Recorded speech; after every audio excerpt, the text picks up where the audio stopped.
and welcome to an informational overview of Maine's Natural Resources Protection Act, Chapter 305, Permit by Rule. This overview of NRPA basics and submitting a permit by rule notification is intended to assist potential applicants in understanding the DEP permit by rule process, where to find project standards, and other helpful information in submitting a permit by rule notification. We will also provide some contacts if you need assistance. Maine's Natural Resources Protection Act regulates specific activities related to defined protected natural resources.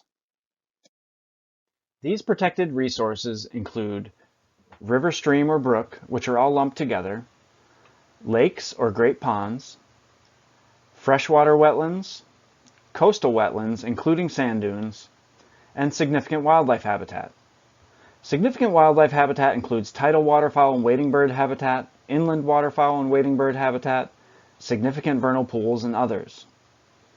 Unlike with some regulations such as municipal shoreland zoning, NRPA jurisdiction has to do with meeting the legal definition of these protected resources. So there's no map that you can go to that will show you these resources or boundaries. There are maps that will show you where significant wildlife habitats are, for instance, and some can give you an idea of where these resources are, but it really comes down to whether what is on the ground meets the definition in NRPA. That's also important for the purposes of filing a permit by rule with DEP, to have an idea of what these resources are. Some sections do not apply to some resources, so you'll need to make sure that the resource is listed in the applicability of each permit section. Now, DEP doesn't regulate all activities within these resources. NRPA defines which activities DEP has authority to regulate related to these protected natural resources. A permit from DEP is required for dredging, bulldozing, removing or displacing soil, sand, vegetation, or other materials, draining, ditching or dewatering, constructing a new structure or modifying an existing one, or placing fill material. Those are the regulated activities, if performed in, on, over, or within 75 feet of a protected natural resource. Now, there are a few exceptions to the 75-foot adjacency piece, such as certain freshwater wetland types like forested wetlands. But other types of freshwater wetlands do include 75 feet of jurisdiction adjacent to the resource. So if you're performing one of these regulated activities in, on, over, or within 75 feet of those resources, you will likely need a permit unless the activity is exempt. Under NRPA, there are several types of permits, ranging from the relatively simple 14-day permit by rule notification to more complex individual permits that may require months of review and preparation, resulting in a written permit specifically tailored to the applicant's proposed activity and location. Permit by rule is the simplest NRPA permit. It's a 14-day notification type permit for certain lower impact activities or sections to be done to a set of standards.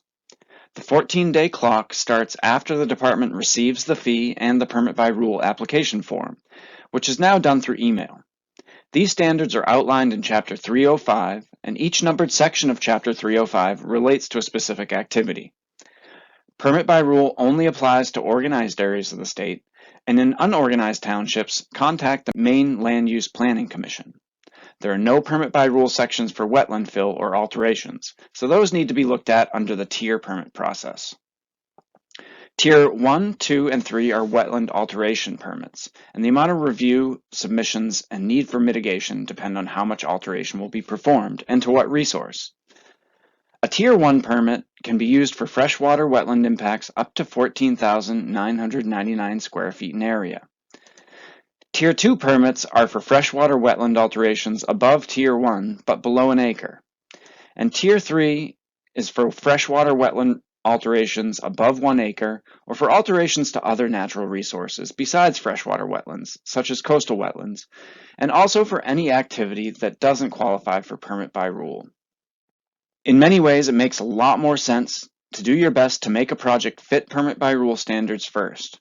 Remember that obtaining a permit from DEP does not eliminate the need for other permits, such as shoreland zoning permits from your local code enforcement officer. For more information about these permits, you can contact your regional DEP office Land Bureau staff. DEP contacts will be available at the end of this video.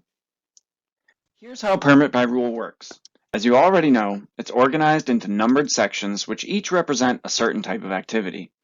And these sections apply to these certain activities associated with these resources, done to specific standards. By submitting a notification form, submissions, and permit fee, you're notifying DEP that you will abide by the standards set forth in that section of permit by rule. DEP staff will review it to ensure that it will meet each of that section's requirements, and if you don't hear anything from DEP within 14 days, the permit's valid and you're good to go. For each section or activity, there are 4 parts. A, applicability, or which activities are permitted under that section, and which resources they are permitted on. B, the submissions. Submissions include ones that apply to any section of permit by rule, such as the notification form and location map, and others that may be specific to that section. C, the standards. This is arguably the most important thing for anyone looking to utilize the permit by rule process to be familiar with. All work must be done in compliance with the standards, so it can be just as important to check these standards during the design phase of a project as you would during the activity itself. And finally, Part D is the definitions of terms used in that section. Each section is different, but contains these same 4 basic parts. Chapter 305 Permit by Rule currently contains these various sections or activities. You can see the range and types of things that there are standards for. The most common sections used include Section 2, Activities Adjacent to Protected Natural Resources, Section 4, Replacement of Structures, which is for structures located in resources. Section 2 should be used for structures located next to a resource. And other common sections include Section 8, Shoreline Stabilization, and Section 10, Stream Crossings. Maine's Natural Resources Protection Act can be found using the link at the top of this page. For Chapter 305 Permit by Rule sections and standards, you can access the rule through the link in the center of the page. As mentioned previously, there are some instances where a permit may not be required by DEP. The Natural Resources Protection Act 480Q lists exemptions or instances in which a permit is not required under NRPA. Here are some of the common exemptions, but there are others. These exemptions can be specific and also require the use of erosion and sedimentation control practices to be valid. The full list of exemptions and exemption requirements in 480Q can be found by calling our on-call staff or at the web address shown on the screen.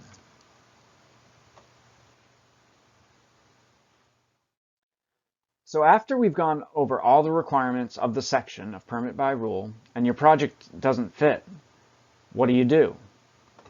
You can certainly call one of DEP's regional offices and ask to speak with one of our Land Bureau on-call staff who can help figure out if there's another section in which you may apply.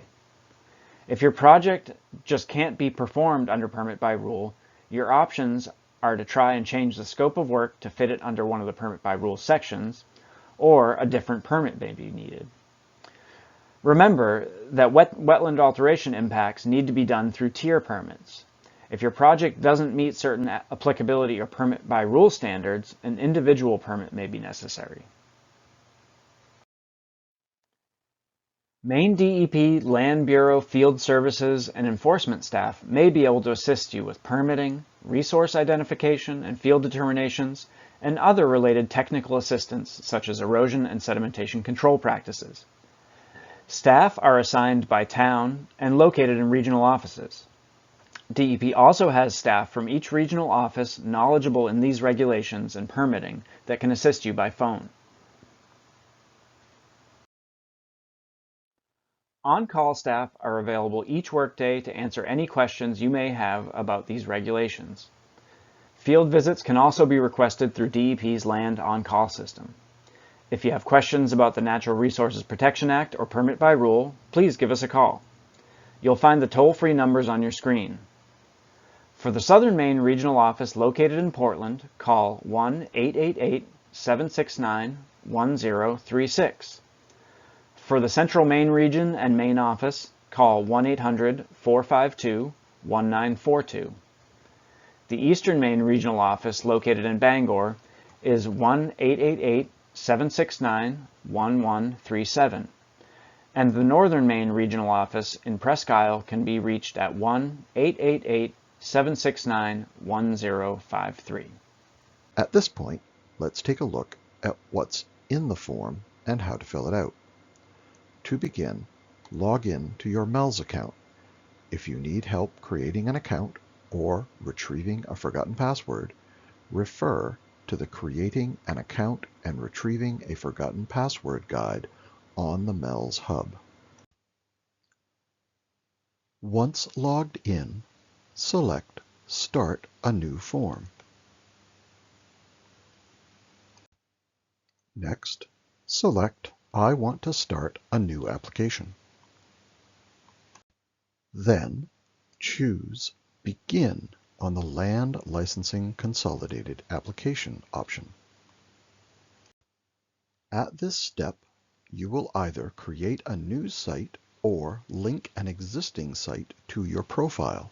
If you need to claim an existing site, follow the instructions in the Linking Your Account to a Site User's Guide available on the MELS Hub before continuing. Once you arrive on the Land Licensing Consolidated Application page, click Begin Form Entry to start filling out your application.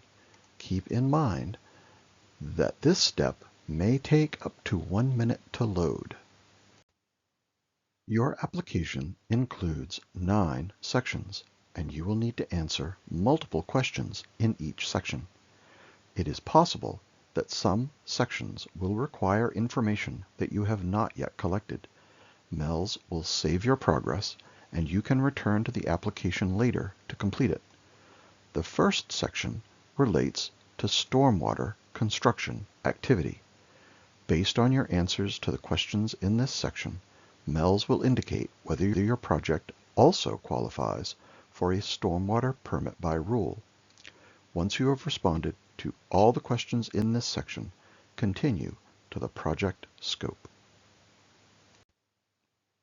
This section of the application allows you to define the scope of your project. Select the drop-down and choose NRPA Permit by Rule. You may sometimes hear folks pronounce NRPA as NERPA. On the project scope page, you will also indicate whether this project was funded by an awarded DEP grant, if it is a federal consistency project in the coastal zone, and if it is an after-the-fact project.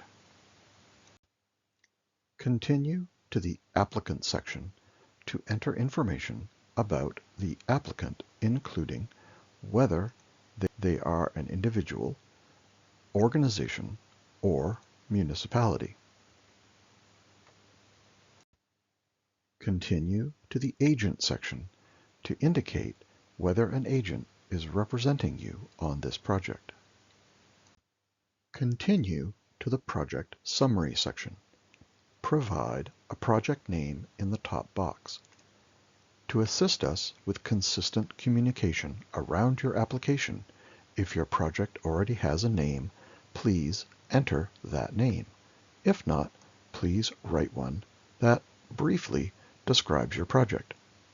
Include a slightly longer explanation of your project in the long description field.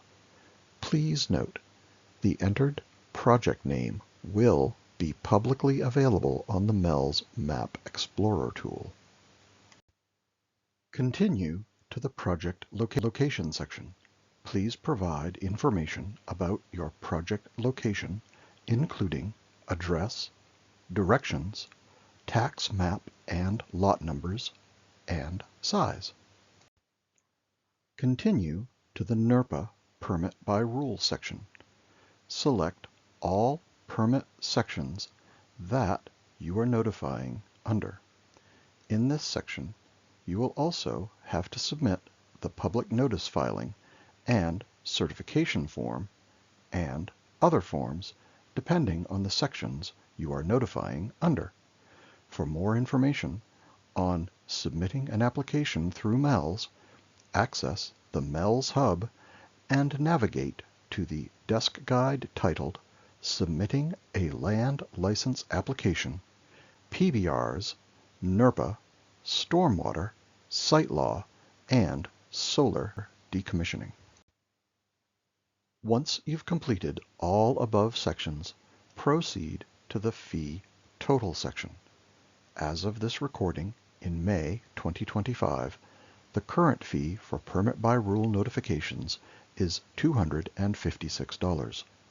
Use the DEP payment portal linked in the yellow info bubble at the top of the page to make your payment. Then, enter the receipt ID, attach the payment confirmation, and input the paid amount. Please note, fees adjust yearly on the 1st of November. Before submitting, review your application carefully. If any required information is missing, red alerts will guide you to the incomplete sections. Once all sections are correct and complete, finalize your submission by scrolling to the bottom of the section and select Certify and Submit. Select Submit Form. A permit by rule is valid for 2 years, except Section 4 projects are valid for 3 years. Work carried out in violation of the Natural Resources Protection Act or any provision in Chapter 305 is subject to enforcement. If you need further assistance, visit the MELS Hub for additional resources.